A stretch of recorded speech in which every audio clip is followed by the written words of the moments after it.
Welcome, everyone. My name is Burgess Jules. I'm an archivist at University of California, Riverside. I'm also one of the principal investigators for this project documenting the now. Am I not in the screen? Should I just sit down? I'll stand. It's fine. I'm good. Yeah, I'm good. I'm looking at that camera. Yeah. This is I want to thank the Mellon Foundation for funding this work.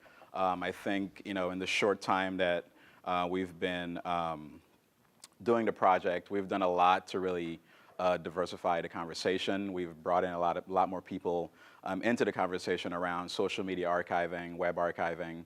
It feels like a really inclusive space. If you just look at this room here today, we're really excited about the folks who decided to join us. So really grateful to be here. Glad to share this meeting with a lot more people. I know we have some watch parties going on out there, so thank you so much for joining us. Please remember to use the DocNow community hashtag as you're tweeting at us, and follow us on Twitter at DocumentNow. So send us some tweets. We want you to be part of the conversation today. As you're listening to the panel, send questions in. We'll try to get as many of them as we can to be part of the conversation. So our first panel today is really exciting because it's a group of scholars that I really look up to, and I've been following their work really closely as we've been doing this social media archiving work. Dr. Jessica Johnson, Dr. Sarah Jackson, and Dr. Anthony Neal. And we're really excited to have them here because what's happening now is we have this sort of explosion of information really happening on social media. We see it a lot, obviously, as we've been following the activism over the last couple of years around police killings of African Americans. And we really wanted an opportunity for scholars to talk to us and to engage with us librarians and archivists and other folks in the room about what this sort of new information means for their scholarly work, right? How has it changed? How are they looking at content differently as they do their work? And so we really are interested to just hear more from you about how social media, web archives has influenced your work in the last few years as this has become more popular. And tell us a little bit more about your projects and how we could really we just want to know what you do. So we're excited to have you here, and I'll pass it over to our panelists who will do some self-introductions, and we'll get right into the conversation. Mark, do you want to go first? Of course I don't. Really? Do you want to go first, Jessica? Mark. It's on you, Jen. Okay, to be put on the spot. Jessica Marie Johnson. Hello everyone, good morning. This is really exciting to be here. It's really great to have everyone here.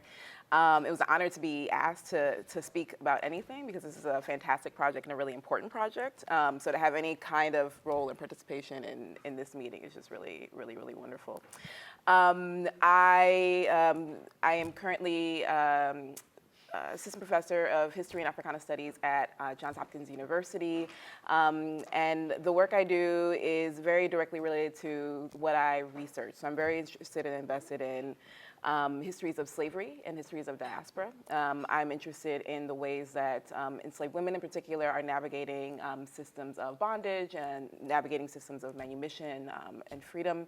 I'm also interested in the way that enslaved people of color are traveling, are circulating the Atlantic world, are communicating, and in that sense are building networks of resistance in that sense. Do you want to all do intros or should I? Yeah. Okay. Yeah. I'm Sarah Jackson. I'm a professor of communication studies at Northeastern University in Boston, Massachusetts. And my research areas generally, I'm a social movement scholar. I study activism, particularly racial justice activism and feminist activism. I try generally to not say those things as one and then the other because I try to study intersectional activism in particular. So a lot of my work is on Black feminist activism, queer Black activism, et cetera. and particularly the communication strategies that activists use contemporarily, and sort of how those communication strategies are different or similar from historical social movements. And so one of the reasons I'm excited to be here is that I'm going to share with you, after we do introductions, some of the ways that I'm thinking about social media and social media activism through the lens of social movement scholarship and through communication scholarship, and sort of the opportunities that are opened up through having digital tools that allow us to sort of collect and examine the voices of activists online. I'm Anthony Neal. I've been writing and thinking about Black popular culture for about 20 years, and have been thinking about Black popular culture itself as a form of public scholarship. So obviously I've been interested in how we as scholars have continuously built platforms, social platforms, to be able to talk to each other and also to reach wider audiences, to do a kind of interventionist model, if you will, in our scholarship, where folks are consuming Black popular culture, particularly around questions of gender and sexuality, race, obviously, class, and other social and political dynamics within that. So to expand a little bit on the, I guess, the digital thing and the reason, some of the things I want to talk about today. In 2008, I founded the blog African Diaspora PhD. So African Diaspora PhD was a blog that came out of work I was doing and the communities I was operating in online, which were around radical and social media. Radical media first, and then social media got created, and so then it was social media. And it's a blog that highlights scholarship and scholars who are doing publishing and doing research around the topics of slavery and diaspora.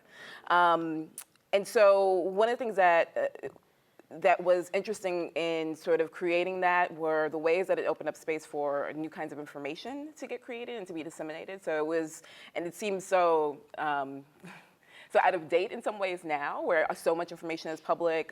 One of the spaces where I blog now is the African American Intellectual History Society, and that is like literally connecting folks who are doing scholarship and doing research around African American intellectual thought across time and place to the public. Like anybody can access it. It has an ethos of public access and a commitment to justice. So it seems like a sort of afterthought when I think back on it, but at the time there were, even more than now, like there was a very strong sort of division between work that was getting created, research that was happening, particularly around slavery in the academy, and things that were being discussed on the ground. So a more clear example that is even more related to this, and is part of a larger project I'm interested in around slavery and digital humanities, is a project called the Transatlantic Slave Trade Database.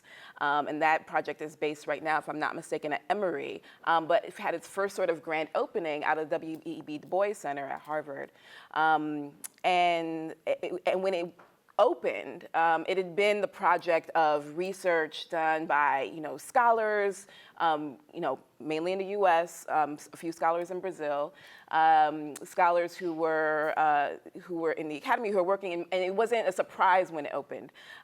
It was cataloging those who were enslaved, individuals enslaved, and who were brought across the Atlantic on slave ships. So they went through slave registers across several countries and compiled them into this massive, massive database.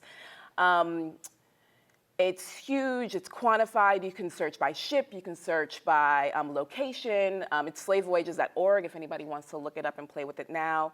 And it has a ton of information that for a while people just kind of had to assume that they knew the numbers or the origins or the regions that people were going from and to, and how many ships came, et cetera, et cetera. So it's this fantastic, amazing project.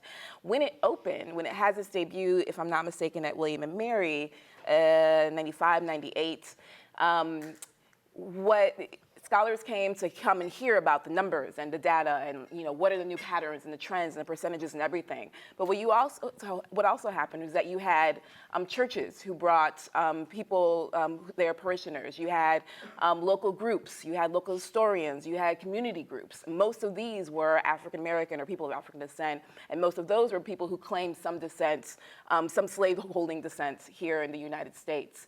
And so they came also to this event, and this was an unexpected thing. Ira Berlin writes about this in an article about slavery and memory and history. And it was an unexpected thing, both the numbers of those who came, but the imperative that was behind it. And their imperative was also about, who came, when, where, what are the rates, what are the percentages, what are the numbers, how do we crunch the data, how do we quantify it? But they also wanted to know who people were. What did it mean that they came at a certain time? What were they thinking? What were they feeling? And it became a kind of, it sort of illustrates the tension that happens when we're thinking about the ways that we bring data, bring people into data, the way that we quantify people's experiences, and the actual imperatives and the demands that people in those communities now in the present day want to make on that same information. Another person who has done amazing work on this, Alondra Nelson's Social Life of DNA, talks about this a lot, the way that DNA is mobilized in one sense as a kind of science and objective data, and on the other sense is also mobilized by communities, in the US at least, of those who are descended from slaves and slave owners, to understand more about the history that they are part of and the family connections that they are trying to understand. And as a justice imperative, what does it mean that somebody is Congolese? What does it mean that something, as far as DNA or as far as the slave trade database? So, and how can that be used to enact the kind of rebalancing of an injustice that happened at a particular moment, right? The question is, and I think in some ways, one of the interesting things even there, in either the slave trade database instance or in DNA, or even in this project, not so much can a justice be redressed, but the act and the power and the not the impulse, but the need to find some kind of redress. Like that is a thing that has to be both respected and appreciated, and if possible, in the most sort of social justice oriented projects, is really pushed to the center. Like what are the ways that the communities themselves are accountable, are in a project, are understood to be part of the data, the making of the data, to be able to use it and to access it in a way that is organic to them. So the things that I'm thinking about when talking about social media in particular end up being really similar. So if we think of the ways that that people, Black Twitter, for instance, is getting crunched into nodes of data. So a tweet, 140 characters, we can archive it, we can grab it, we can find patterns in it. In a lot of ways, this is what a tool like this can do. And it's what media does. It's what corporate interests do. Tumblr got purchased by Yahoo, not because everybody's on Tumblr and they're talking about interesting things. It's because Yahoo believed that there's a way that you can make some kind of money out of it. Facebook is always buying something. I think Instagram was the latest thing. Now they want to be like Snapchat. Twitter has started adding ads. I think a couple of years ago, and is also trying to balance. How is it seen on as a corporate venture versus the ways that people actually use it. So there's that tension. So people are already being seen as nodes of data in 140 characters. In this instance, we have this really interesting opportunity, and I'm looking at it as a historian at least, to think about how nodes of data are actually speaking back. So how are tweets themselves sort of also having conversations with each other? How are people behind the tweets having conversations both on Twitter and off? How are they speaking to the idea of being data? I mean, this is an interesting moment in which people who are writers, who are media makers, people in this room are actually talking about what does it mean that our words, our conversations, and our ideas are now sources, and what do we want to do with that? Whatever that may mean. So we're also speaking back to the idea of being data in interesting ways that can be captured. And we're also being spoken to. So it's not as though, let's say we wanted to ignore that, we're being crunched to 140 characters, that's a justice thing, that's a commodification thing, whatever is, and all the whole spectrum between we're being assimilated and we're resisting. Whatever way we want to think about it, other people are already thinking about it. So people are already trying to think about ways that, Gabby Douglas's hair can be clickbait, So there's a part where we're having a conversation about the Olympics, and there's a part where certain headlines are being thrown up in order to get people to click. There's a whole conversation right now about harm online and about the ways that those instances are also actions that do harm, for instance, to Gabby Douglas. This is another example.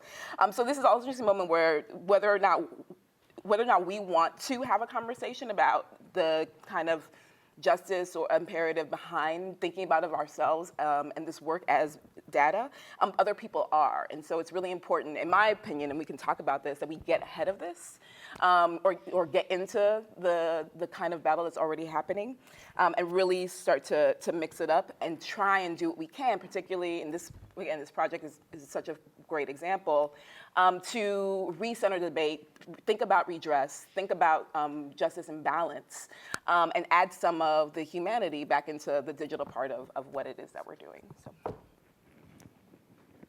Thanks. Yeah, this is great. I love that we have a historian, a communication and social movements person, and a pop culture person, because we don't often across our fields in academia get to hear how other people are thinking about these spaces and this data, so it's actually really fun to hear that.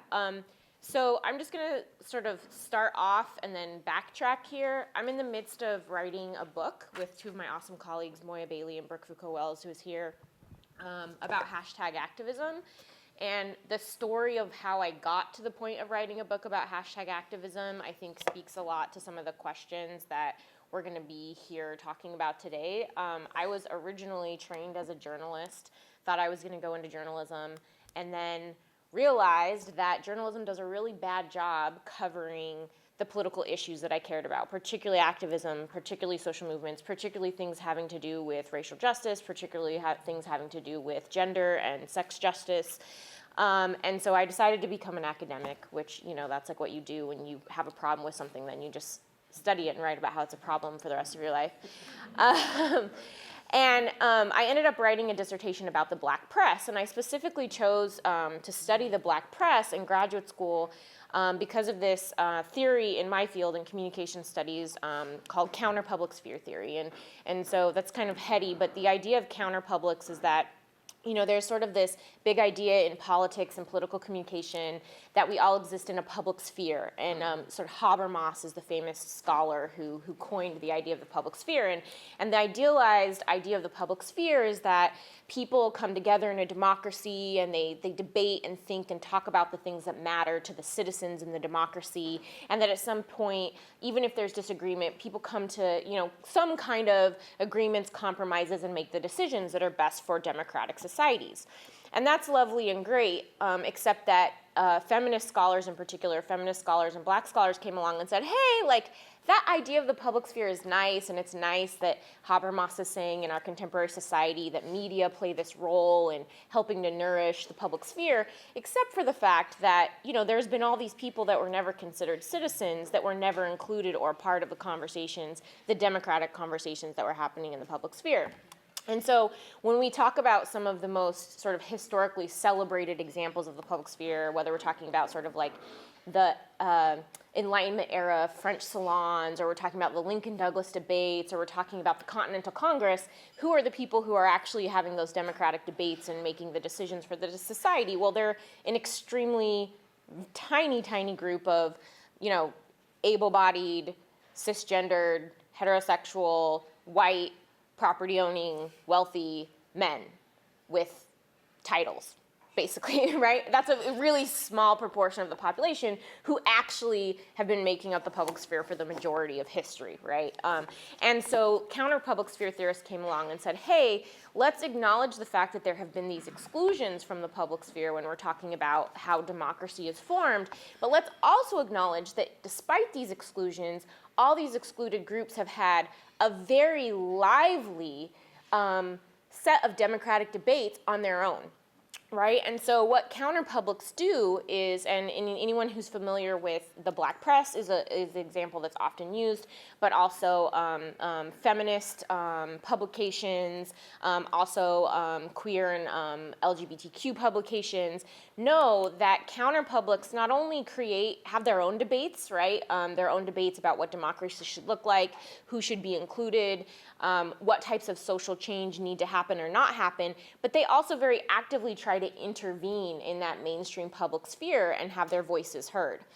And so I sort of came out of thinking about all this stuff into, you know, the 21st century, which is this moment of huge technological innovation and change. And so as somebody who had been studying media and journalism and thinking about the different ways that different voices weren't included in the public sphere that journalism allowed, I sort of had to also start thinking about digital technology. I had to start thinking about online media because one of the amazing things that I think we've all been lucky enough to witness is that there's these new spaces where counterpublics are able to grow and spread messages online and actually hear their voices heard more quickly and with less moderation from sort of mainstream narratives than ever before.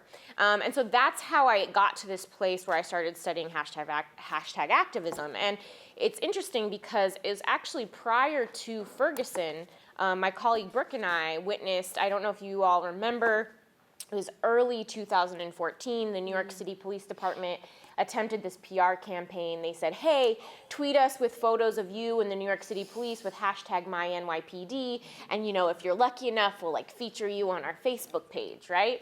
And what happened was that, of course, citizens, mostly young people, mainly people of color, started tweeting photos of police brutality. So they said, sure, I have photos with the New York City Police Department. Here's this person in a headlock. Here's, et cetera. Occupy Wall Street was really active still at that time, and they were tweeting photos of sort of police crackdowns of protesters.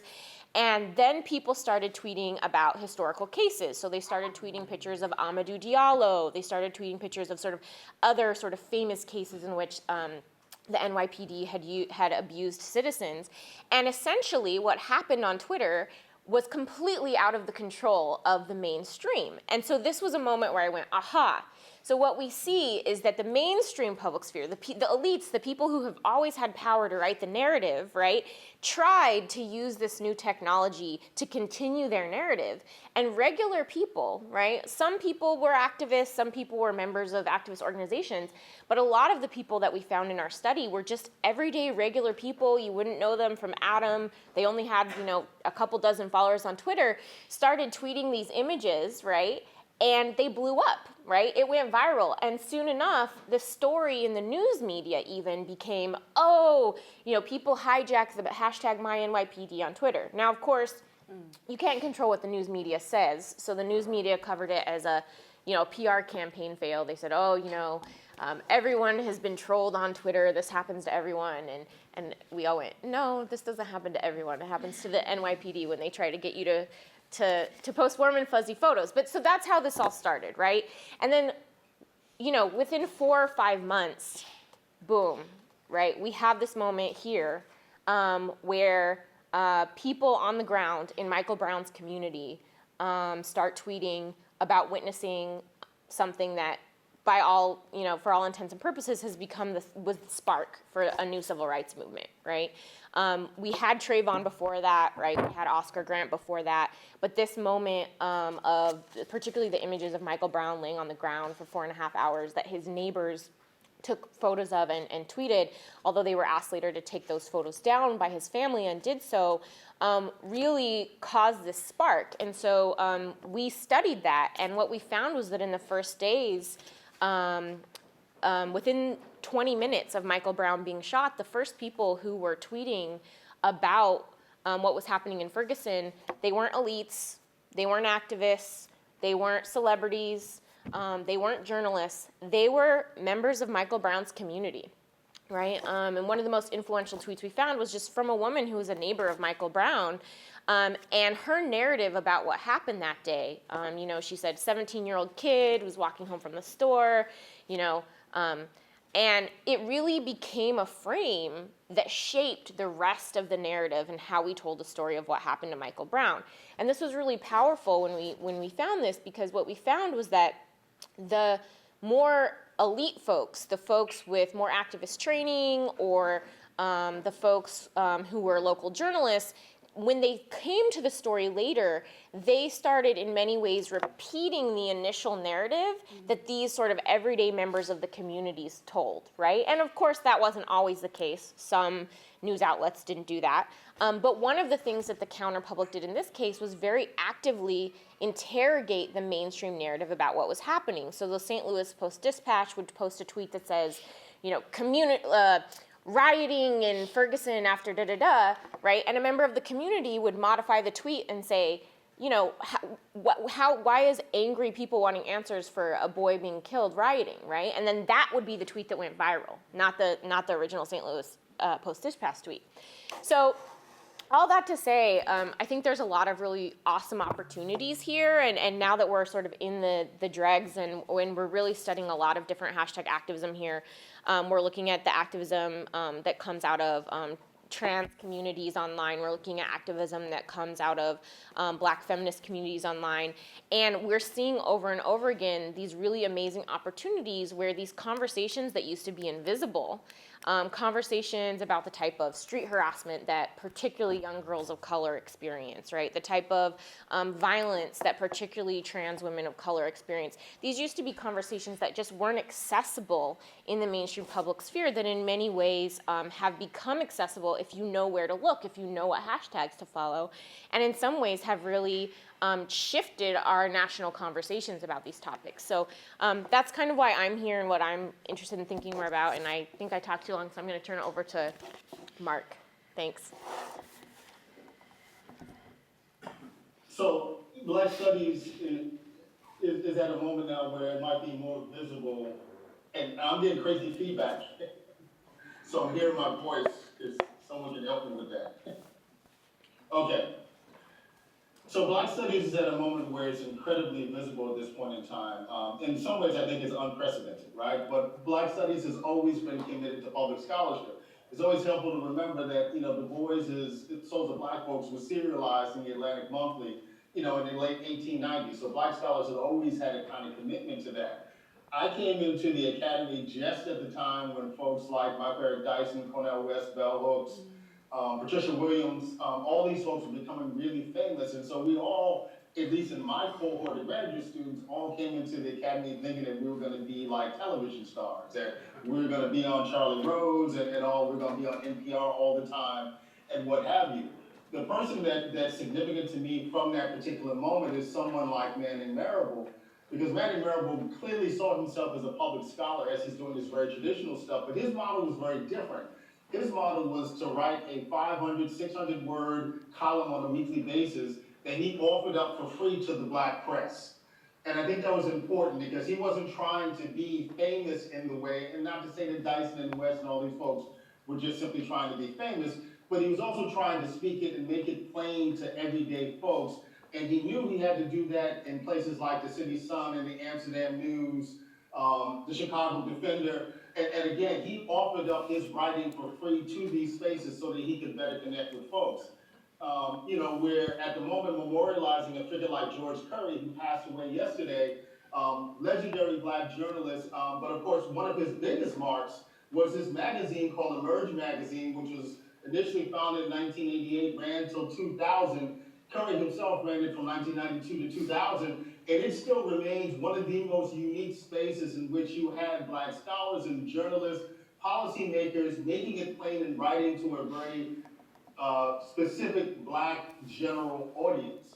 I came into the internet space, 20 years ago because of the work of folks like Abdullah Kalamat and the great listserv that he had put together, the work of Art McGee, who really is a critical figure in thinking about the development of a Black digital presence going back 25 years, as he's overseeing the Afro-Am site, and you have folks like Dr. Goddess that are in that space.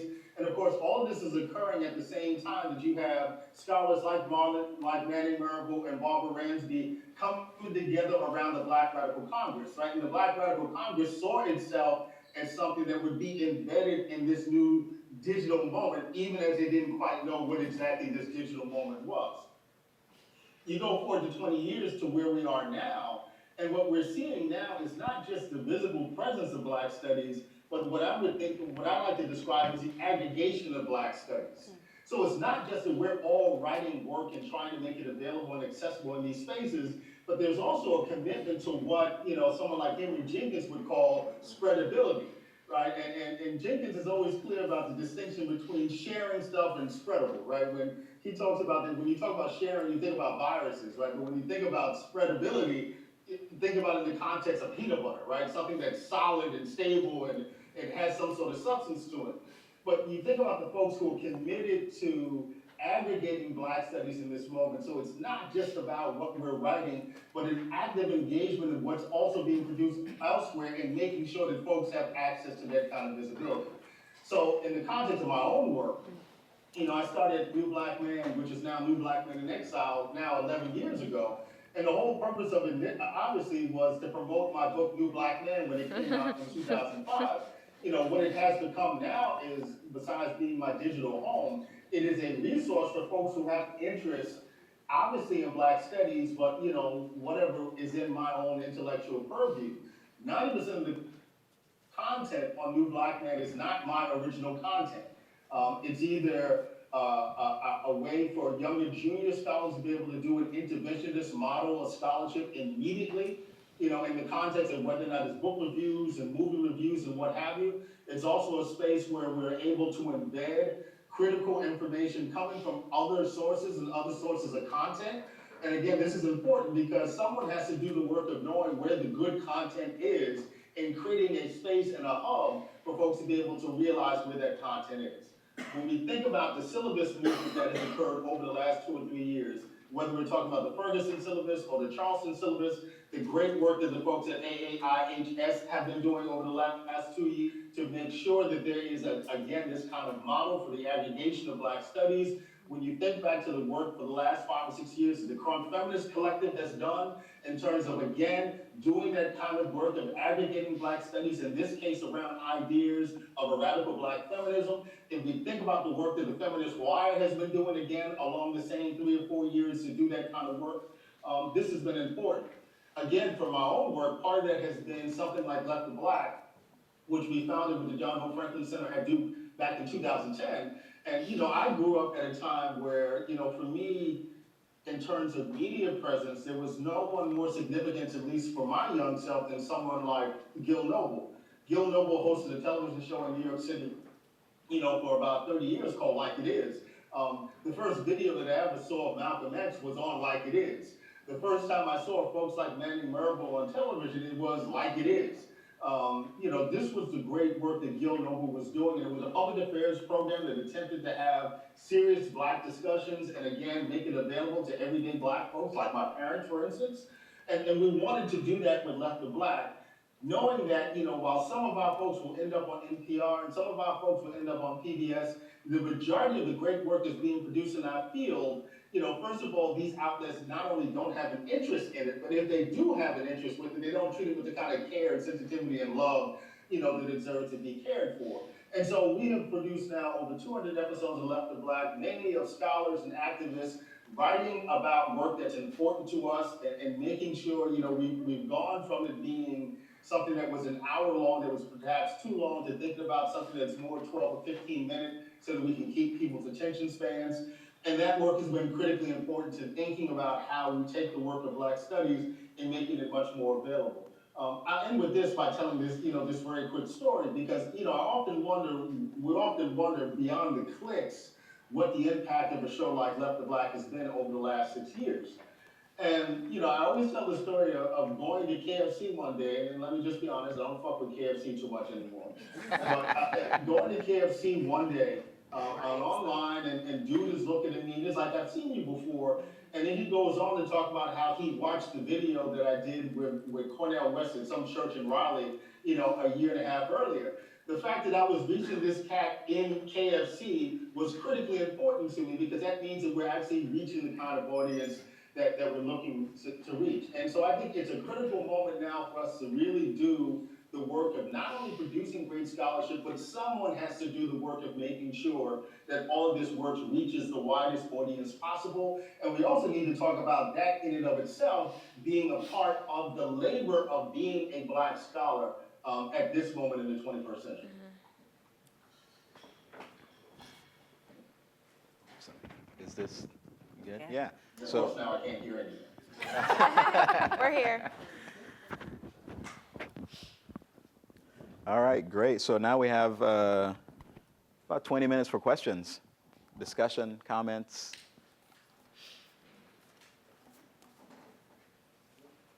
Can we jump in? Can we have Yeah, questions? yeah. Because I guess I'm not sure Mark can hear, but one of the things that I hear interesting in between all the ways that we talk about our work and the ways that we're thinking about the work that's happening in this room, is a kind of conversation about who are our editors. So when Mark was talking about HNET and HFRM and aggregation, it makes me think of the ways that HNET, I think it's Peter Knupfer who helped kind of make that an institution. The major linchpin of HNET is the editors, the idea that there need to be people who help to kind of manage and shift the information streams in different directions that can curate. And then on the other side of that, you have folks, like Ixter was talking about, who are creators, who are actually creating the tweets. And they're not necessarily the people who you would imagine are going to be, the editors, but they are people who are really, really important. And so what are how do we talk about this? Is there a tension there? Is there like, a great relationship there? Like, what are the ways that like editors and creators are working together or can be working together to create something that is I'm actually really glad. I'm really glad that you brought that up, because I think we have to be really careful. All of us are on the panel are academics, and I think we also probably consider ourselves activists. But as academics, we're in fairly privileged positions, and we are using data and the cultural production of people sometimes online who don't have the same types of privilege and access that we have. So, for example, I just tweeted out links to the 2 articles that I talked about when I was speaking, and now I'm having to tweet, hey, if you don't have access to these academic journal articles, like, please email me and I'll send you a free copy, right? Because there's a paywall for academic journals, right? And so not everyone has access to the information. But not only that, when we use and study people's tweets or how they're using data, this is something that we ran into in our studies. We really had to think about the fact that there are people who are extremely vulnerable, right? Members of Mike Brown's community who are fearful of police retribution are vulnerable if we put out their Twitter handles and their names as people who are tweeting this or that, right? People who already experience violence because of their intersectional identities, like trans women of color, are very vulnerable, right? If we sort of broadcast more where and how to find them, right? And I don't just mean vulnerable online, I mean real world, really vulnerable, right? And so that is something that I think we have to be really careful about. I mean, it's something I personally think about a lot as an academic, but also as a Black woman, also as somebody who considers myself an activist, but has so much more access to spaces than many other people, is how do I respect the cultural production of these folks? 1, not put them at risk, but also 2, not fall into the condescending thing that, of course, I have also experienced at times in my life, where I think I'm speaking for them instead of letting them speak for themselves, right? And like, one of the things that the data can do is allow people to speak for themselves, right? Like, we can try to bring it together, we can try to tell a story about it, but at the end of the day, like, that wasn't our cultural production in the case of the things I'm studying. And so those are some of the kind of the ethical things that come up. And I know there's a couple panels later today about like the ethics of using social media data. But one of the ways that we've addressed this in the hashtag activism book that we're working on is that we've actually asked the cultural producers to offer blurbs for each of our chapters. So for example, we have a chapter about the hashtag Girls Like Us that Janet Mock started. And Janet Mock awesomely agreed to give us a little blurb for the chapter about like, why she started Girls Like Us and where she thinks it's gone, et cetera. And so we've asked, and she's kind of maybe more one of the more high profile people, but we've asked people from sort of all walks of life who we include in the study to speak back to our research in an effort to make sure that we're not simply speaking for or about, but that we're also including them in the conversation. So I think that self-reflexivity is also really important, not only for activists, but also for archivists and other people who are using this data to think about the risks that people incur by being visible online or being made more visible online, and also trying to lift up voices as opposed to speak over voices.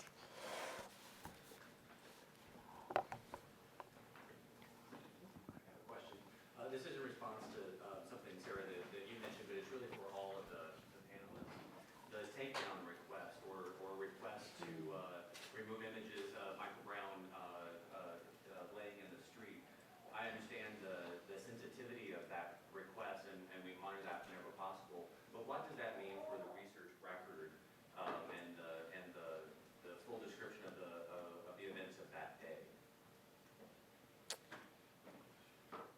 I mean, that image is never going to be deleted from the record because the image the image got picked up by media. I mean, it's now, like, you can Google it and the image is all over Google Images. So I don't think it impacts the record of the day, but I do think that when his family asked that people, I mean, that was, the specific photo people that his family said, please stop tweeting this photo. Here's a photo of Michael in his cap and gown. Please tweet this photo instead. Most members of the counterpublic community that we studied were very receptive to that and immediately said, like, okay, we'll tweet this other photo. Now, of course, not everyone was as sensitive to that, and some people kept tweeting the other photo, particularly people with less connections to the community kept tweeting the other photo, so it's in the record.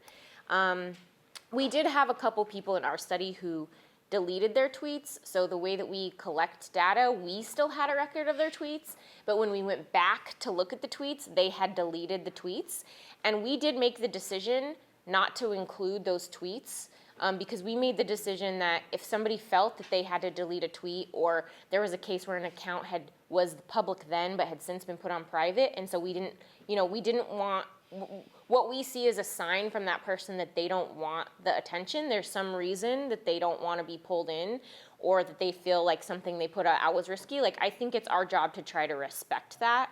The archive isn't more important than human people's lives, so. Yeah. So I think this is a really important question. And, I think from what I've seen, there's sort of a higher level of care in the research community to sort of respect requests like this, right? Like from the family saying, we don't want this to be the image that people remember. I see the opposite in the archives community, frankly, because we have this sort of myth of neutrality that we go by, right? Well, not me, but a lot of people go by, where it's like we have to get everything because this is the sort of real record, and it's just not true. We're voyeurs in a lot of ways. We like to sort of look at Black Death, and we're interested in this spectacle because it sort of elevates our archive to have the thing that people want to come see, and I think. This project, I think one of the really important things that we've done with this project is we're pushing against that narrative and that way of working to say that, we can tell that story in a different way, right? We don't have to sort of focus on the violence of Black people being killed and sort of the images of sort of that death being out there. We can tell the story in different ways, and we can respect people who are being sort of who are communicating, right, and on these platforms and telling their stories and sharing these new narratives. So I think the archives community has a long way to go to get there, right? This sort of ethics of care is not something that the archives community embraces at all. And I think we're pushing against that. And I have to admit, even when I started looking at social media archiving, I was one of those people that was like, well, there's so much stuff out there, let's get it all. And, I remember conversations on Twitter with three people particularly, Stacey Williams, Jarrett Drake, and Meredith Clark, who were pushing against that, right? Who were saying, well, did you get permission? Or did you let people know that you're getting this information? And a lot of archivists, we think about sort of getting the data and building tools, and we don't think about interacting with people, right? Because, when I bring this up, I remember bringing this up in our Slack channel, and someone was like, well, it's impossible to really think about ethics because there's so much data. And it's like, well, that's not the problem we should be focusing on. We should be focusing on respecting people first, and let's see what solutions can come out of that. So I think the archives community has a long way to go in sort of thinking about people as we work with this kind of data.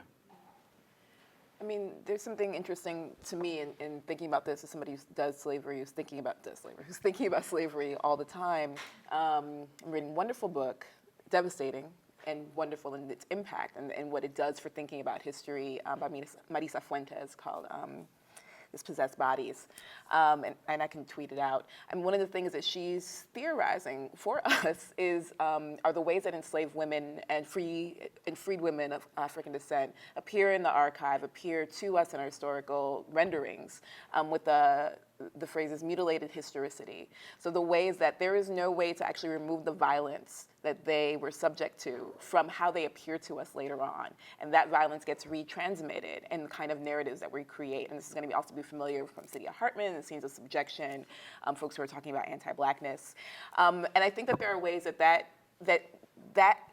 it can be something we think about. You know, what are the ways that that project of just getting all of the data is also an inherently violent project, and inherently violent to particular communities in different kinds of ways, is sort of inherently a silencing project, where you only get certain voices, where you then don't get that archived request to take something down, to take an image of violence and pain and a moment of grief down.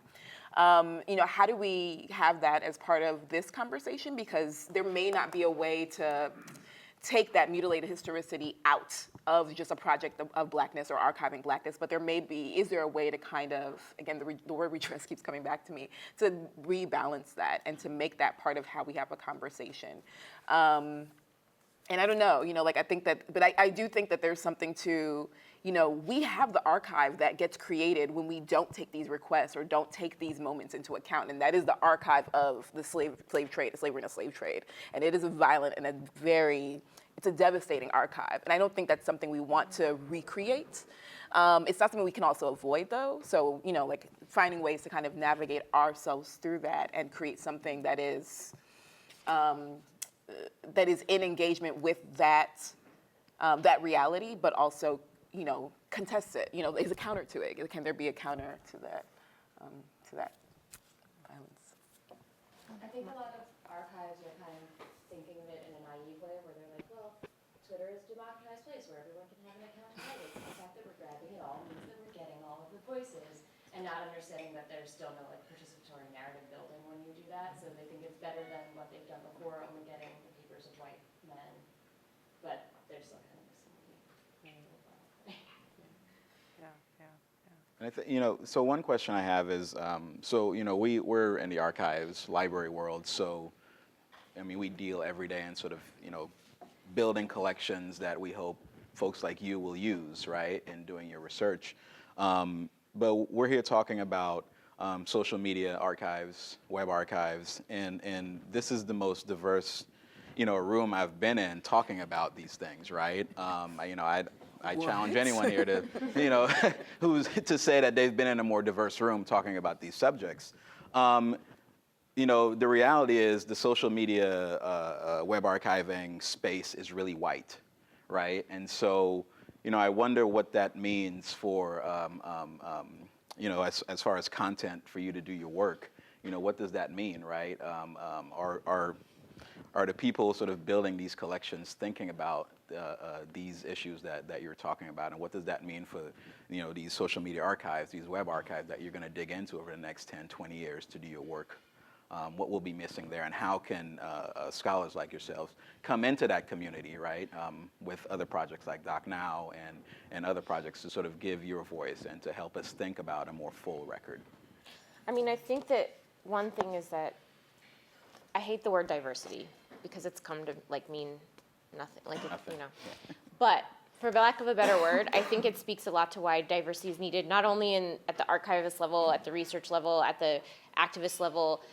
We have like kind of a story we always tell people about a study that was presented where a person had interpreted a tweet to be about Sesame Street, and the tweet was actually about Waka Flocka Flame, the rapper, but the person thought that the hashtag free Waka Flocka was a reference to like not canceling Sesame Street, and had presented this like whole research thing about like how people were using, and some of the people in the room are laughing because they know who Waka Flocka Flame is, and other people in the room are like, I don't know what you're talking about, which is the problem, right? So that was the problem, was that like most of the audience was like, oh, okay, cool, this is like a tweet about Sesame Street, and like a couple of us in the room were like, no, it's not. Like, you actually are completely interpreting that data wrong. And I mean, I think that speaks to like why it's important to have diversity in all spaces, because like not just even in like thinking about how to collect data, but thinking about how to interpret data, thinking about how to archive data, like people will see different things. And some of those things without certain contexts will not be accurate. So that's kind of a funny story. I tell that story all the time.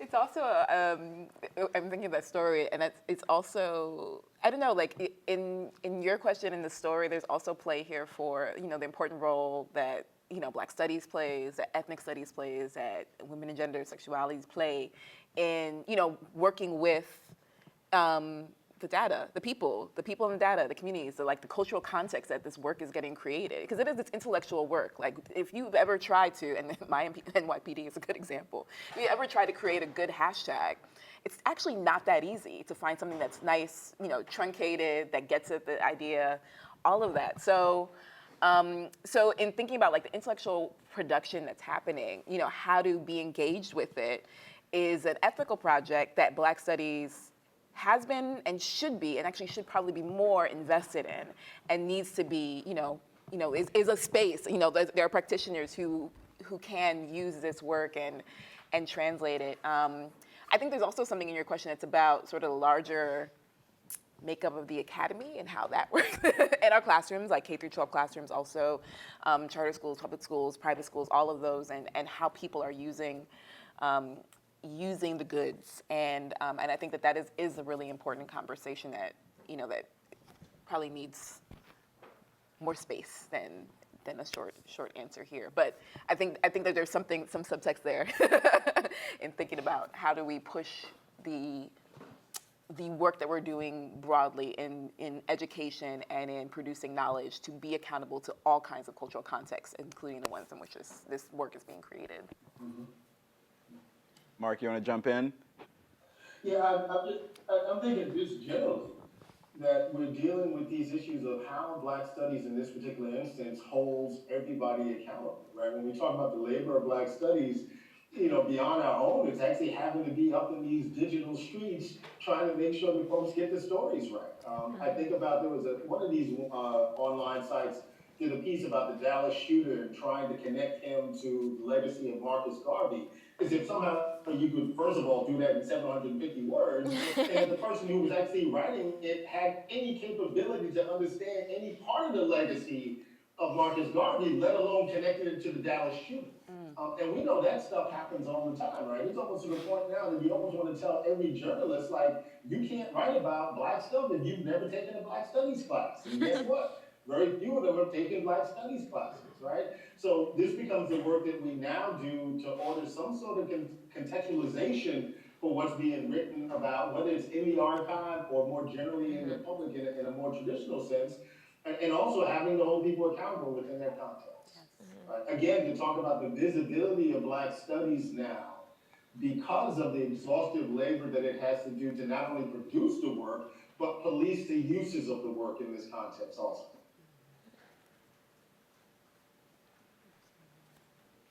I think we're out of time. Anyone else want to jump in on this? We have about 3 minutes. I'd love to hear from anybody who's working in archives that are dealing with sensitive topics. I'm thinking I did a presentation at LASA recently, and it was working with both historians and archivists who are working in, archives that have disappeared. Folks who are, present, I work in slavery and, there are descendant communities, but I'm not dealing with the grandchildren necessarily, although they're not that far removed, it's not that long ago, the grandchildren of the enslaved. But we're talking about people who really can go to jail if this document or that protest or their image appears. So is anybody here working in archives like that or has had engagement in archives like that? Yes, please. So we, Collins and I, Meredith Clark is also on the advisory board, but of course would not be here today. And I called them out today at NYU, recently put out a report on Black Lives Matter in Ferguson, which is great, and also you should all read it. And so one of the issues that we encountered was how do we present and discuss some of these tweets that we analyzed. We analyzed 40.8 million tweets that were about Ferguson and Black Lives Matter and police shootings between 2014 and 2015. And we were very sensitive to the exact question that you raised, Jessica, which is how do we remain sensitive to privacy issues and intellectual property issues that are presented by just taking people's information and putting it out there in ways that they didn't necessarily intend, right? Because people, I think, have certain expectations when they put things out on Twitter, and so to reappropriate them in ways that could potentially be harmful, in ways we can't predict, was very top of mind for us. And so what we ended up doing is we quoted tweets by linking to them. We didn't put the tweets in the report itself. We said, okay, well, if you want to click on this and follow it, you can do that. We found that was a really nice way of compromising between wanting to present the information for people who wanted to see those examples, but while also allowing the people that were being linked to sever that connection if they wanted to by deleting it. That's a great idea. So that left some of the agency in their hands rather than if we had actually put tweets in there. You know, it's in the report, they can't access that, take that out if they want to. But by linking, we said, okay, well, we sort of almost kind of like handicapped ourselves a little bit. That goes back to our commitment, that I think Sarah was talking about, of respecting the autonomy of the individuals who posted this stuff and not decontextualizing it to the point where they would lose the autonomy, the ability to control access to that content consistent with the way that they want people to be able to access it. I mean, I'll say this, as an archivist, we tend to collect everything but also protect people in the process. So I think Burgess and I sometimes are at odds because I do think archivists think about people and we're just used to dealing with it 10 years from now versus right now. I think the challenge for us is it's right now. If you give us a box from 30 years ago and then we'll look, are people passed away, or the family members, and we'll look at all that and take all that into consideration. And we may do. We redact stuff all the time to keep things anonymous and protect the person and whatever this situation is.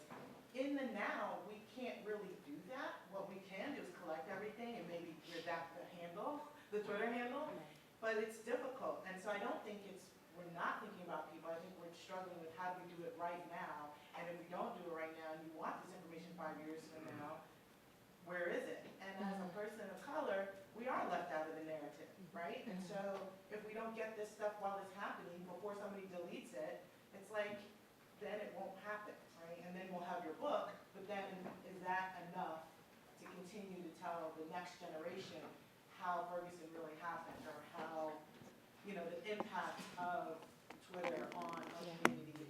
How will that story be told other than through the 5 books, from links that no longer exist, from quotes that you can't follow, you can't trace? I mean, scholarship is still pretty consistent in how we're supposed to do things and how we're supposed to write the historic narrative.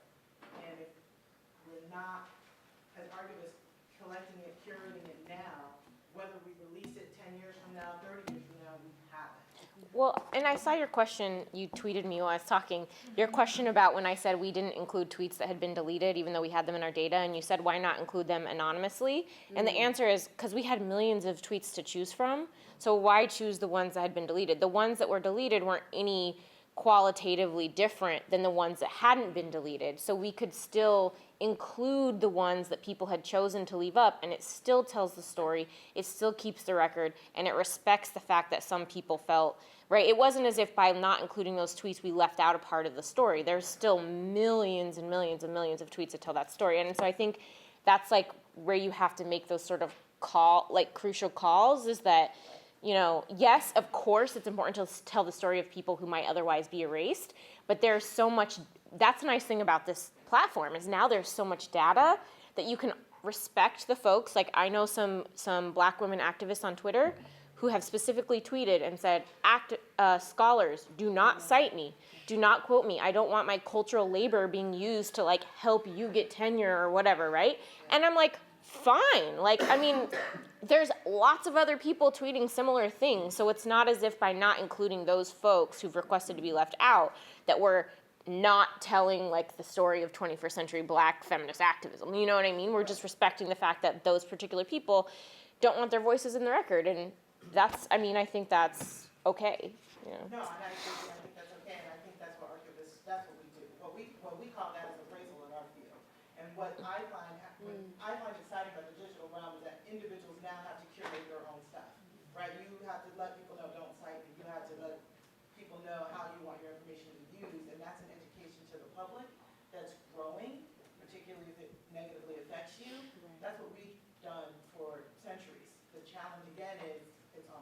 So how do we cat it all and then do that, and then sift through that and say, okay, these are the people that aren't, or this is of historical significance or not, or that's what we do, but how do we can't do it and not collect it first. There's also emphasis there on the speed that I think we haven't appropriately emphasized. That this is all happening right now. And it's not like it's happening and it's just faster. It's all happening sort of at once. You know, those three, like I just named three, but those many conversations that people are having with themselves, putting something out there. What does it mean that I put it out there? What does it mean that somebody else saw it? What are other people thinking? All those are happening at the same time in like milliseconds at this point. And so this work of sort of detangling, you know, the power of the archive, the violence of the archive, like what gets created, what gets left out, all of that. Like we're dealing with this because it's sped up so quickly, and now we're forced to confront it in ways that I don't think we've ever had to do that before. Yeah, and then you have to be right about the risks with that too, right? I mean, the flaw in the methodology is not understanding or knowing the context in which the tweets are created, right? So you are inferring, saying, okay, I know that this incident happened at 10:01, and now all of a sudden I see these Twitter feeds, and you're doing it based on a timestamp or based on a location stamp, or assuming that you know who's really behind that handle. There's risk in that. But we know as scholars that that's context we'll put in our narrative.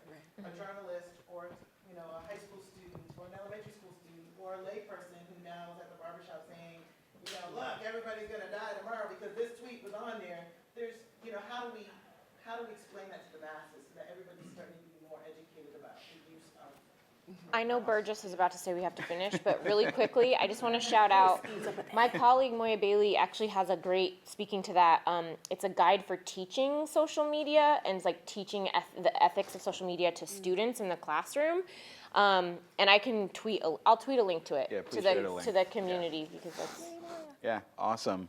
Thank you so much. I think Meredith and I are going to continue to have some disagreements. But this was a really, really great discussion, and thank you to our panelists. Really great. Thanks. Thank you. Thanks,